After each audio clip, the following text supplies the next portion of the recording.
Praise God. ಒಬ್ಬನೇ ದೇವರ ವಾಕ್ಯ ಮಾತಾಡೋದಾದರೆ, 10 ಮಂದಿ ನೆಗೆಟಿವ್ ಮಾತಾಡೋದಾದರೆ ಅವರೊಟ್ಟಿಗೆ ಸೇರಬೇಡ್ರಿ, ಆ ಒಬ್ಬನೊಟ್ಟಿಗೆ ಸೇರ್ರಿ, ವಾಕ್ಯ ಮಾತಾಡುವ ವ್ಯಕ್ತಿಯೊಟ್ಟಿಗೆ. ಅಲ್ಲಿ 12 ಮಂದಿಯನ್ನು ಕಾನಾನ್ ದೇಶ ನೋಡಲಿಕ್ಕೆ ಕಳಿಸಿದ್ರು, ರೈಟ್? ಆ್ಯಕ್ಚುಲಿ ಕಳಿಸ್ದು ಯಾರು? ಇವರು ಬಂದು ಆಲೋಚನೆ ಹೇಳಿದರು ಮೋಶೆಗೆ, ನಾವೊಂದು 12 ಮಂದಿಯನ್ನು ಕುಲಕ್ಕೆ ಒಬ್ಬನನ್ನು ಕಳಿಸುವ ಅಂತ. ದೇವರು ಹೇಳಿದ್ದು ಓಕೆ, ಒಳ್ಳೆ ಆಲೋಚನೆ ಅಂತೇಳಿ ಕಳಿಸ್ಬಿಟ್ಟು. ಮೊದಲು ದೇವರು ಹೇಳಿದೆ ಅಂತ ಗೊತ್ತುಂಟು, ಇವರ ಹತ್ರ ಕೇಳಲಿಕ್ಕೆ ಹೇಳಿಲ್ಲ ಏನು ಮಾಡಬೇಕಂತ. ದೇವರು ಹೇಳಿದ್ದು ಹೋಗು ಕಾನಾನ್ ದೇಶವನ್ನು ಸ್ವಾಧೀನ ಮಾಡು ಅಂತ ಹೇಳಿದ. ದ ಪ್ರಾಬ್ಲಮ್ ಆದದ್ದು ಸಜೆಷನ್ ಕೇಳಿದ್ದರಿಂದ, ರೈಟ್? ದೇವರು ಮೋಶೆಗೆ ಹೇಳಿದ್ದು ಯಾರ ಹತ್ರ ಸಜೆಷನ್ ಕೇಳುವ ಅಗತ್ಯ ಇಲ್ಲ, ಹೋಗು ಕಾನಾನ್ ದೇಶವನ್ನು ಸ್ವಾಧೀನ ಮಾಡು, ಇವರ ಹತ್ರ ಕೇಳುವುದಲ್ಲ, ನಾನು ಹೇಳಿದ್ದೇನಲ್ಲ ಅಂತ. ಬಟ್ ಅವರೊಂದು ಮಗಲನ್ನು ಬಿಟ್ರೆ ಆಪುಂಡ. ಬಟ್ ಅವರು ಸಜೆಷನ್ ಕೊಟ್ಟರು, ದೇವರೇ ಸಜೆಷನ್ಗೆ, ಅದಕ್ಕೆ ಪರ್ಮಿಸಿವ್ ವಿಲ್ ಅಂತ ಹೇಳ್ತಾರೆ, ನಾಟ್ ಪರ್ಫೆಕ್ಟ್ ವಿಲ್. ವಿಲ್ ಅಂತ ಹೇಳಿದರೆ ಪರ್ಫೆಕ್ಟ್ ವಿಲ್ ಅಂತಿದೆ, ದೇವರು ಏನು ಹೇಳ್ತಾನೆ ವಿದೌಟ್ ಕ್ವಶನ್ ಮಾಡುವಂಥದ್ದು. ಪರ್ಮಿಸಿವ್ ವಿಲ್ ಅಂತ ಹೇಳಿದರೆ ಆಲೋಚನೆಗೆ ಕೇಳುವಂಥದ್ದು. ದೇವರು ಅದಕ್ಕೆ ದೇವರು ನೇಮಿಸಿಕೊಟ್ಟ. ಬೇಕಾದರೆ ಓದಿರಿ, ವಾಟ್ ಇಸ್ ದ ಪರ್ಮಿಸಿವ್ ವಿಲ್. ನಿಮಗೆ 12ನೇ ಅಧ್ಯಾಯದಲ್ಲಿ 13ನೇ ಅಧ್ಯಾಯದಲ್ಲಿ ಓದುವಾಗ ಎನಿಸ್ಬೋದು ದೇವರೇ ಆಯ್ಕೆ ಮಾಡಿ ಕಳಿಸ್ತಾನ ಅಂತಲ್ಲ ಅಂತ, ರೈಟ್? ಓದಿ ಅರಣ್ಯಕಾಂಡ 13ನೇ ಅಧ್ಯಾಯ.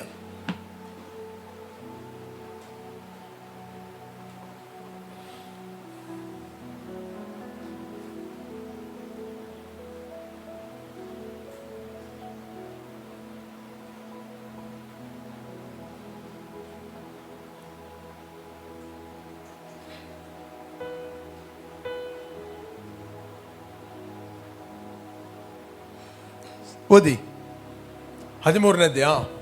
ಯೆಹೋವನು ಮೋಶೆಗೆ, ನಾನು ಇಸ್ರೇಲರಿಗೆ ಕೊಡುವ ಕಾನಾನ್ ದೇಶವನ್ನು ಸಂಚರಿಸಿ ನೋಡುವುದಕ್ಕೆ ನೀನು ಒಂದೊಂದು ಕುಲದಿಂದ ಒಬ್ಬೊಬ್ಬ ಮುಖ್ಯಸ್ಥನನ್ನು ಕಳುಹಿಸಬೇಕೆಂದು ಆಜ್ಞಾಪಿಸಿದನು. ಯೆಹೋವನ ಅಪ್ಪಣೆಯ ಮೇರೆಗೆ ಮೋಶೆ ಪಾರಾನ್ ಅರಣ್ಯದಿಂದ ಇಸ್ರೇಲರ ಮುಖ್ಯಸ್ಥರನ್ನು ಕಳುಹಿಸಿದನು. ಇದು ಯಾರು ಕೊಟ್ಟದ್ದು? ಯೆಹೋವನು ಅಪ್ಪಣೆಯ ಮೇರೆಗೆ ಮೋಶೆ ಪಾರಾನ್ ಅರಣ್ಯದಿಂದ ಇಸ್ರಾಯೇಲರ ಮುಖ್ಯಸ್ಥರನ್ನು ಕಳುಹಿಸಿದನು. ಇಲ್ಲಿ ಕೇಳ್ರಿ, this is not a perfect will, this a permissive will. Praise God. Permissive ಅಂದರೆ ದೇವರು ಪರ್ಮಿಷನ್ ಕೊಡುವಂತ, ಓಕೆ ಆಯಿತು ಅಂತ. ಬಟ್ ಪರ್ಫೆಕ್ಟ್ ವಿಲ್ ಅದು ಅಲ್ಲ. ಓದಿರಿ ಧರ್ಮೋಪದೇಶ ಕಾಂಡ, ಮೋಶೆ ಹೇಳ್ತಾನೆ. ಓದಿರಿ 1ನೇ ಅಧ್ಯಾಯ 19ನೇ ವಚನದಿಂದ ಓದಿರಿ. 1ನೇ ಅಧ್ಯಾಯ 19ನೇ ವಚನ, ಧರ್ಮೋಪದೇಶ ಕಾಂಡ. ನಾನು ಹೋರೇಬ್ನಿಂದ ಹೊರಟು ನಮ್ಮ ದೇವರಾದ ಯೆಹೋವನು ಆಜ್ಞಾಪಿಸಿದಂತೆ ಅಮೋರಿಯರ ಬೆಟ್ಟದ ಸೀಮೆಯ ಮಾರ್ಗವನ್ನು ಹಿಡಿದು ನೀವು ನೋಡಿದ ಆ ಘೋರವಾದ ಮಹಾರಣ್ಯದಲ್ಲಿ ನಡೆದು ಕಾದೇಶ್ ಬರ್ನೇಯಕ್ಕೆ ಸೇರಿದೆವು. ಆಗ ನಾನು ನಮ್ಮ ದೇವರಾದ ಯೆಹೋವನು ನಮಗೆ ಕೊಡುವ ಅಮೋರಿಯರ ಬೆಟ್ಟದ ಸೀಮೆಯ ಹತ್ತಿರಕ್ಕೆ ಬಂದಿದ್ದೀರಿ. ನಿಮ್ಮ ದೇವರಾದ ಯೆಹೋವನು ಆ ದೇಶವನ್ನು ನಿಮಗೇ ಕೊಟ್ಟಿದ್ದಾನೆ.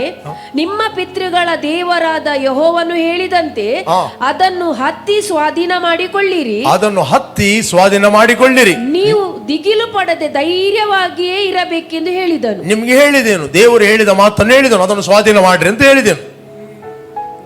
ನೆಕ್ಸ್ಟ್. ಆಗ ನೀವೆಲ್ಲರೂ ಆದರೆ ನೀವೊಂದು ಸಜೆಷನ್ ಕೊಟ್ಟಿರಿ. ಆಗ ನೀವೆಲ್ಲರೂ ನನ್ನ ಬಳಿಗೆ ಬಂದು ನಮಗಿಂತ ಮುಂದಾಗಿ ಮನುಷ್ಯರನ್ನು ಕಳಿಸುವೆವು, ಅವರು ನಮಗೋಸ್ಕರ ದೇಶವನ್ನು ಪರೀಕ್ಷಿಸಿ ನೋಡಿ ನಾವು ಹತ್ತಿ ಹೋಗಬೇಕಾದ ದಾರಿಯ ವಿಷಯದಲ್ಲಿ, ಸೇರಬೇಕಾದ ಊರುಗಳ ವಿಷಯದಲ್ಲಿ ನಮಗೆ ವರ್ತಮಾನ ತಿಳಿಸಲಿ ಎಂದು ಹೇಳಿದಿರಿ. ರೈಟ್? ನೀವು ಸಜೆಷನ್ ಕೊಟ್ಟಿರಿ.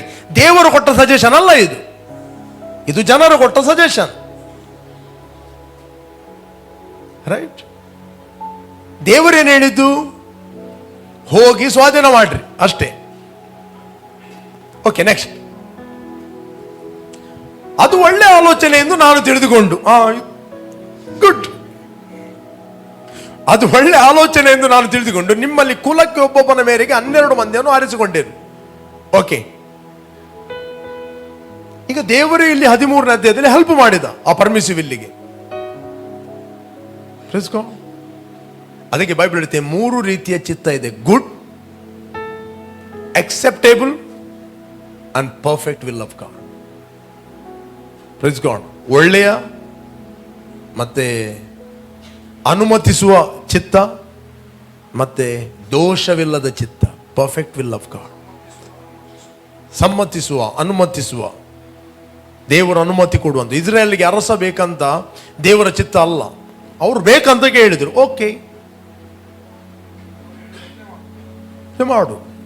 ಒಬ್ಬ ಬಾರ್ನಗೇನಾದ ಹುಡುಗ ಬಾರ್ನಗೇನಾದ ಹುಡುಗಿ ಹತ್ರ ಮದುವೆ ಆಗ್ಬೇಕು, ಅದು ದೇವರ ಚಿತ್ತ. ಒಬ್ಬ ಬಾರ್ನಗೇನಾದವನು ಅನ್ಬಿಲಿಯವರ ಹತ್ರ ಮದುವೆ ಆಗಿದೆ, ಪರ್ಮಿಸಿಬಲ್. ಓಕೆ, ಮತ್ತೆ ಏನಾದ್ರೂ ಬಂದ್ರೆ ಪ್ರಾಬ್ಲಮ್ ಬಂದ್ರೆ ನೀನೇ ನೋಡು.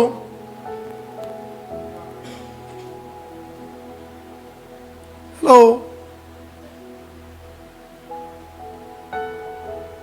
ಇಸ್ರೇಲ್ಗೆ ಅರಸು ಕೊಡುವಾಗ ದೇವರು ಹೇಳಿದ ಅವ್ರಿಗೆ ಹೇಳದೆ ಹೋಗಬೇಡ, ಇದು ಪರ್ಮಿಷನ್. ಅವನು ಏನೆಲ್ಲ ಮಾಡ್ತಾನಂತ. ಓ ನೋ ಪ್ರಾಬ್ಲಮ್, ನಮ್ಗೆ ಅರಸ ಬೇಕು ಅಂತ ಹೇಳಿದ್ರು. ನೋ ಪ್ರಾಬ್ಲಮ್, ಆ ಹುಡುಗ ನನ್ನ ಪ್ರೀತಿಯಲ್ಲಿ ನಾನು ಬದಲಾಯಿಸ್ತೇನೆ. ದೇವರ ಪ್ರೀತಿಯಲ್ಲೇ ಬದಲಾಗಲಿಲ್ಲ ಅಂತ ನಿನ್ನ ಪ್ರೀತಿಯಲ್ಲಿ ಎಂತ ಬದಲಾಗು?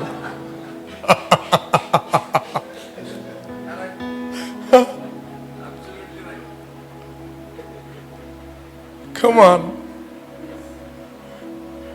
ದೇವರು ಏನು ಪ್ರೀತಿ ಮಾಡಿದನ್ರಿ? ದೇವರು ಲೋಕದ ಮೇಲೆ ಎಷ್ಟೋ ಪ್ರೀತಿಯನ್ನು ಮಾಡಿ ತನ್ನ ಒಬ್ಬನೇ ಮಗನನ್ನು ಆತನು ಕಳಿಸ್ತ.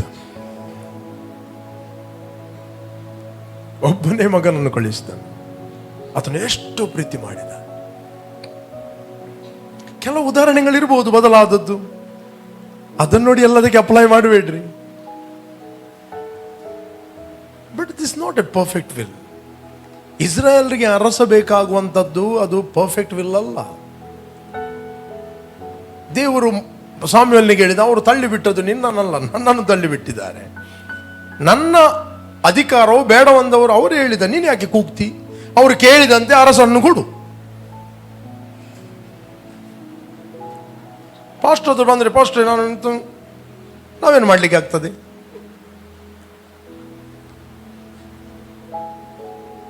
ನೀರು ತುಂಬ ಬಂತು ಜಾರ್,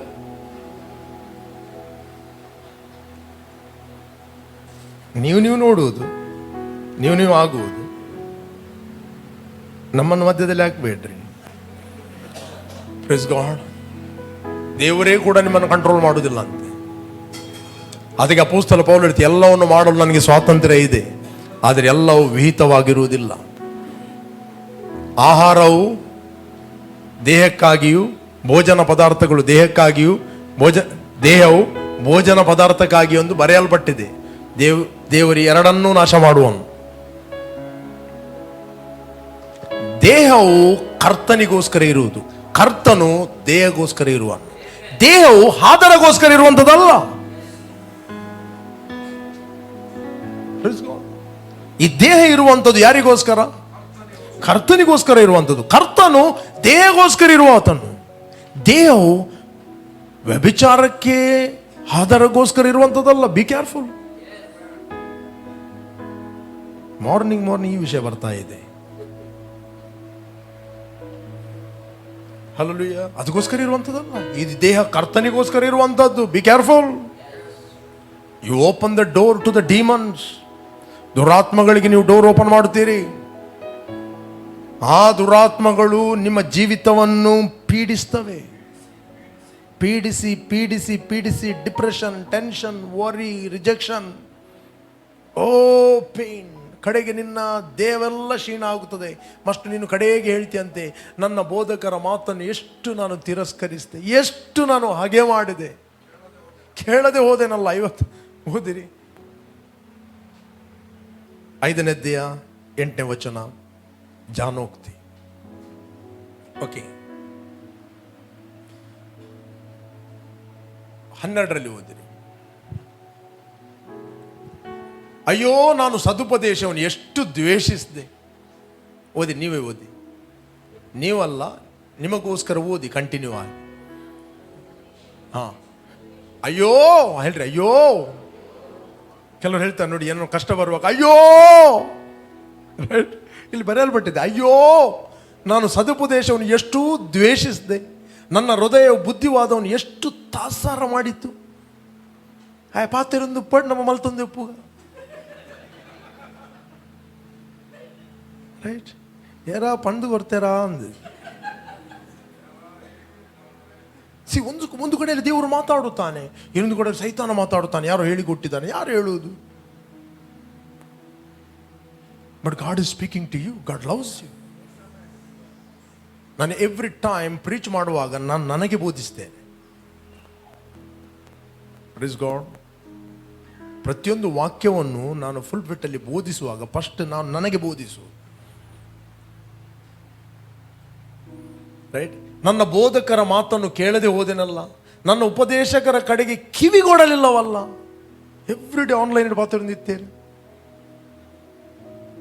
ಮಾರ್ನಿಂಗ್ ಜಯದ ವಾಕ್ಯ. ರೈಟ್.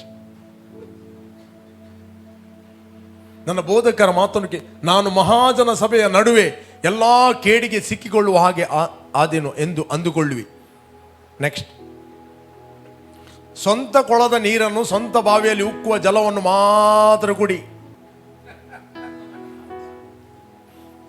ರೈಟ್. ಸ್ವಂತ ಕೊಳದ ನೀರನ್ನು ನೀವು ನ್ಯಾಚುರಲ್ ಆಗಿ ಅರ್ಥ ಮಾಡಿಕೊಳ್ಳಿ. ಎಂಕಲ್ ನಮ್ಮ ಬೋರ್ವೆಲ್ದ ನೀರಿನೆಟ್ಲೆ ಎಡ್ಡೆ ಉಂಡಂತ. ಇದು ಮಾತಾಡುವಂಥದ್ದು ಬೋರ್ವೆಲ್ ನೀರು, ಬಾವಿಯ ನೀರಲ್ಲ. ಗಂಡ ಹೆಂಡತಿಯ ಸಂಬಂಧವಾಗಿ ಮಾತಾಡುವಂಥದ್ದು. Praise God. ಯಾವ ಸಂಬಂಧ? ಮದುವೆಯ ಹೊರಗೆ ಕುಡಿಯುವಂಥ ಪ್ರತಿಯೊಂದು ನೀರು ಅದು ನಿಮಗೆ ವಿಷವಾಗಿ ಮಾರ್ಪಡಿಸ್ತದೆ. ಹಲೋ.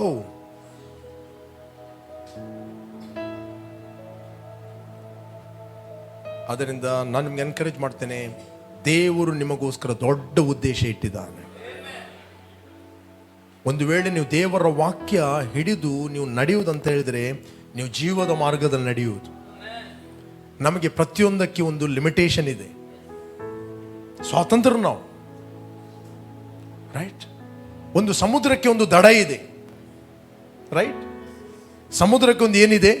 ದಡ ಇದೆ. ಖುಷಿ ಬಂದ ಹಾಗೆ ಮಲ್ಪೆ ಬೀಚ್ ದಾಟಿ ಆದಿ ಉಡುಪಿಗೆ ಬಂದು ಉಡುಪಿಗೆ ಬರಲಿಕ್ಕೆ ಆಗೋದಿಲ್ಲ. ಅದು ಬಂತು ಅಂತ ಹೇಳಿದ್ರೆ ಏನೇನೋ ಡ್ಯಾಮೇಜ್ ಆಗಿ ಹೋಗ್ತದೆ. ಅದಕ್ಕೆ ಯಾಕೋಬನು ತನ್ನ ಮಕ್ಕಳಿಗೆ ಪ್ರೊಫಸೈಡ್ ಮಾಡುತ್ತಾನೆ. ಆತನ ಮೊದಲ ಮಗ ಯಾರು ಗೊತ್ತಾ? ರೂಬೇನ. ರೂಬೇನ, ನೀನು ದಡವನ್ನು ಮೀರಿದವನಾಗಿದ್ದಿ. ಓದಿ ಬೇಕಾದರೆ ವಚನವನ್ನು ಓದು. 49ನೇ ಆದಿಕಾಂಡ.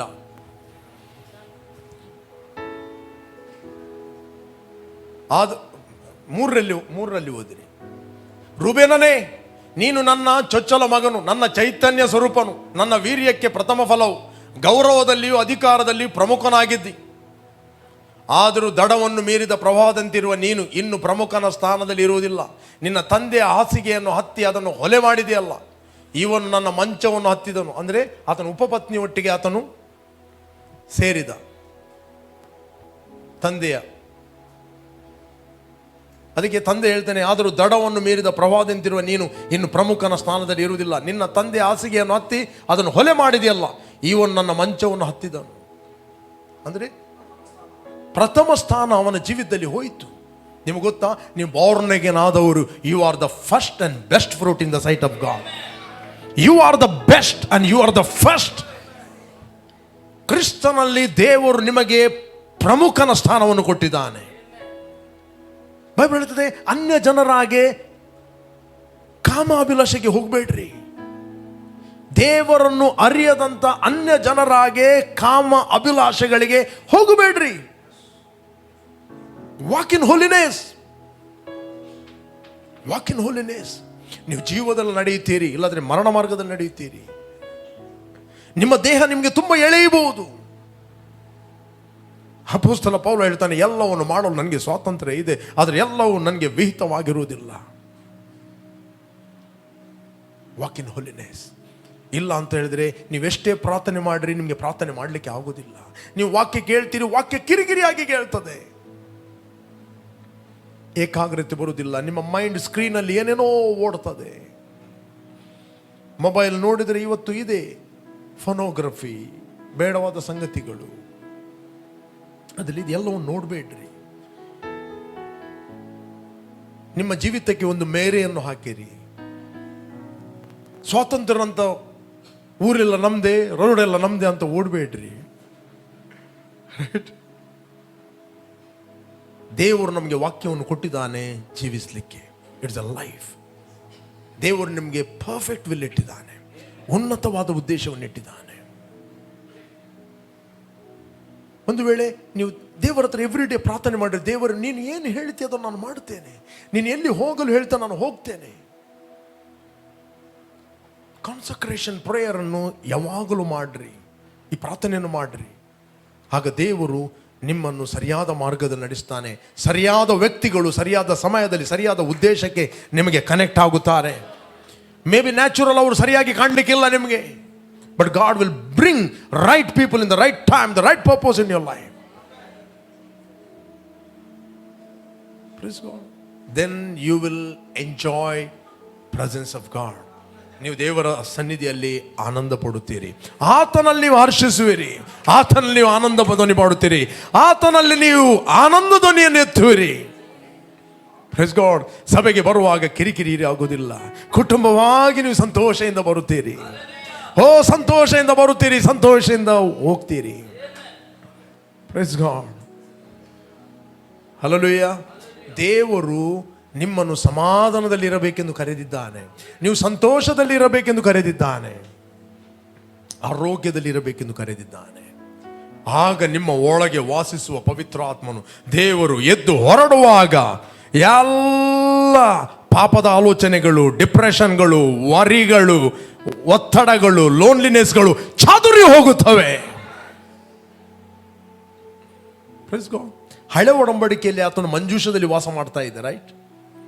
ಈಗ ಹೊಸ ಒಡಂಬಡಿಕೆಯಲ್ಲಿ ನಾವು ಜೀವ ಸ್ವರೂಪನಾದ ದೇವರ ಮಂದಿರವಾಗಿದ್ದೇವೆ.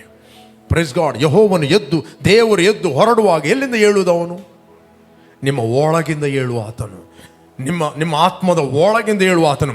The love, joy, peace, patience, ಅದು ನಿಮ್ಮ ಒಳಗಿಂದ ಏಳುತ್ತದೆ. ಎಲ್ಲ ಲೋನ್ಲಿನೆಸ್ಗಳು, ರಿಜೆಕ್ಷನ್ಗಳು, ಪಾಪದ ಆಲೋಚನೆಗಳು, ಟೆಂಪ್ಟೇಷನ್ಗಳು ಚದುರಿ ಹೋಗುತ್ತವೆ. ಭಯ ಚದುರಿ ಹೋಗುತ್ತದೆ, ದ್ವೇಷ ಚದುರಿ ಹೋಗುತ್ತದೆ, ಹೊಟ್ಟೆಕಿಚ್ಚು ಚದುರಿ ಹೋಗುತ್ತದೆ, ರಿಜೆಕ್ಷನ್ ಚದುರಿ ಹೋಗುತ್ತದೆ, ಇನ್ಸೆಕ್ಯೂರ್, ಫಿಯರ್, ನಾನಾ ರೀತಿಯ ಭಯಗಳು ಚದುರಿ ಹೋಗುತ್ತವೆ ಯಾವಾಗ ದೇವರು ನಿನ್ನ ಒಳಗಿಂದ ಏಳುತ್ತಾನೆ. ಯಾಕೆ? ನೀವು ದೇವರ ಆತ್ಮನ ಮಂದಿರವಾಗಿದ್ದೀರಿ. ನೀವು ಕ್ರಿಸ್ತನಲ್ಲಿ ನೀತಿವಂತರಾದರೂ ಆತನ ಸನ್ನಿಧಾನದಲ್ಲಿ ಹರ್ಷಿಸುವರು, ಉಲ್ಲಾಸಿಸುವರು, ಆನಂದ ಧ್ವನಿಯನ್ನೆತ್ತುವರು. ಇಸ್ರೇಲ್ ಜನರು ನಾವು ನೋಡ್ತೇವೆ, ಆಯ್ಕೆ ಮಾಡಿದ್ರು, 12 ಮಂದಿಯನ್ನು ಕಳಿಸಿದರು. ನಾವು ನೋಡ್ತೇವೆ 12 ಮಂದಿಯಲ್ಲಿ 10 ಮಂದಿ ರಾಂಗ್ ರಿಪೋರ್ಟ್ ತಂದರು, 2 ಮಂದಿ ರೈಟ್ ರಿಪೋರ್ಟ್ ತಂದರು. 10 ಮಂದಿ ಹೇಳಿದರು ಆ ದೇಶ ಬಹಳ ದೊಡ್ಡದು, ಬಹಳ ಚೆನ್ನಾಗಿದೆ, ಬೆಸ್ಟ್ ಇದೆ, ಹಾಲು ಜೇನು ಹರಿತಾ ಇದೆ, ಭಯಂಕರ ಪ್ರಾಸ್ಪರಿಟಿ ಇದೆ, ಇಕಾನಮಿ ಆ ದೇಶದ್ದು ವೆರಿ ಪ್ರಾಸ್ಪರ್ ಎಲ್ಲ ಮಾತಾಡಿದರು. ಆದರೆ ಅಲ್ಲಿ ದೊಡ್ಡ ದೊಡ್ಡ ಜಾಯಿಂಟ್ಗಳಿದ್ದಾರೆ, ಅವರ ಕಣ್ಣಿಗೆ ನಾವು ಮಿಡತೆಗಳಂತೆ ಕಾಣ್ತಾ ಇದ್ದೇವೆ. ಇವರು ತಮ್ಮನ್ನು ವೈರಿಯೊಟ್ಟಿಗೆ ಕಂಪೇರ್ ಮಾಡಿದರು, ಆದರೆ ಇಬ್ಬರು ತಮ್ಮನ್ನು ದೇವರೊಟ್ಟಿಗೆ ಕಂಪೇರ್ ಮಾಡಿದರು. ಇಬ್ಬರು ಹೇಳಿದರು, ಯೆಹೋವನು ನಮ್ಮ ಸಂಗಡ ಇದ್ದಾನೆ, ಆ ದೇಶ ಉತ್ತಮವಾದದ್ದು, ಹಾಲು ಜೇನು ಹರಿಯುವ ದೇಶ, ದೇವರು ಆ ದೇಶವನ್ನು ನಮಗೆ ಕೊಟ್ಟಿದ್ದಾನೆ, ಅದನ್ನು ನಾವು ಸ್ವಾಧೀನಪಡಿಸ್ತೇವೆ ಅಂತ ಹೇಳಿದರು. ಇಬ್ಬರು. 10 ಮಂದಿ ಹೇಳಿದರು, ಇಲ್ಲ ಇಲ್ಲ ಇಲ್ಲ ಇಲ್ಲ, ಇವರು ಸುಳ್ಳು ಹೇಳ್ತಾರೆ, ಇದು ದುರ್ಬೋಧನೆ, ಈ ಸುಳ್ಳು ವೈಲ್ಡ್ ಫೈರ್ ಆಗಿ ಸ್ಪ್ರೆಡ್ ಆಯಿತು. 6 ಲಕ್ಷ ಜನ ಸೇರಿ 60 ಲಕ್ಷ ಜನ ಒಂದೇ ರಾತ್ರಿಯಲ್ಲಿ ಕೂಗಿದ್ರಂತೆ. ಆ ರಾತ್ರಿಯಲ್ಲಿ ಕೂಗಿದ್ರು. ನಾವು ಮೋಶೆಗೆ ಹೇಳಿದೆವು ನಾವು ಬರುವುದಿಲ್ಲ ಅಂತ, ಈ ಅರಣ್ಯದಲ್ಲಿ ಸತ್ತಿದ್ರೆ ನಾವು ಎಷ್ಟು ಒಳ್ಳೇದಿತ್ತು, ರೈಟ್? ಅವ್ರು ಹೇಳಿದರು. ಆ ಐಗುಪ್ತ ದೇಶದಲ್ಲಿ ಸಮಾಧಿಗಳೇನಾದರೂ ಕಡಿಮೆ ಇತ್ತು, ಅಲ್ಲಿ ಗೋರಿಗಳು ಎಂತ ಇದ್ದವು, ಅಲ್ಲಿ ಪಿರಮಿಡ್ಗಳು, ಅಲ್ಲಿಯ ಗೋರಿಗಳು ಓಲ್ಡಲ್ಲಿ ಇಲ್ಲ. ಈಗ ಸಹ ಆ ಪಿರಮಿಡ್ಗಳು ಯಾವುದು? ದೊಡ್ಡ ದೊಡ್ಡ ಫಾರೋ ಅವರದ್ದು ಗೋರಿಗಳು. ಅದು ಗೋರಿಗಳು ಹೋಗಿ ನೋಡಿ ಟೆಂಪ್ಟ್ ಆಗಬೇಡ್ರಿ. ಗೋರಿಗಳನ್ನು ನೋಡಿ ಎಂಥ ಚಂದ ಗೋರಿ, ಎಂಥ ಕಲ್ಲರ್, ರೈಟ್. ದೇವರು ಹೇಳಿದ ಅಲ್ಲಿ ಇನ್ನು ಪ್ರವಾಸಕ್ಕೆ ಕೂಡ ಹೋಗಬಾರದಂತ ಹೇಳಿದ ಇಸ್ರಾಯೇಲ್ ಜನರಿಗೆ. ಕುದುರೆಗಳನ್ನು ಕೂಡ ಅಲ್ಲಿಂದ ತರಬಾರದಂತ ಹೇಳಿದ. ಮತ್ತೆ ಗೋರಿಗಳನ್ನು ನೋಡಿ ಅಲ್ಲಿ ನೋಡು ಕೂತ್ಕೊಳ್ಳೋದು. ಈ ಅರಣ್ಯದಲ್ಲಿ ಸತ್ತಿದ್ರೆ ಎಷ್ಟು ಒಳ್ಳೇದಿತ್ತು ಅಂತ ಹೇಳಿದರು. ದೇವರು ಹೇಳಿದ ಹೆಚ್ಚೇನು ಮಾಡಲಿಕ್ಕೆ ಆಗುವುದಿಲ್ಲ, ಇವರು ಹೇಳಿದಂತೆಯೇ ನಾನು ಮಾಡ್ತೇನೆ, ಈ ಅರಣ್ಯದಲ್ಲೇ ಇವರು ಸಾಯ್ತಾರೆ. ಇಬ್ಬರು ಮಾತ್ರ ಹೇಳಿದಾರಲ್ಲ ಕಾನಾನ್ ದೇಶಕ್ಕೆ ಹೋಗ್ತೇನೆ ಅಂತ, ಅವರಿಬ್ಬರೇ ಹೋಗ್ತಾರೆ.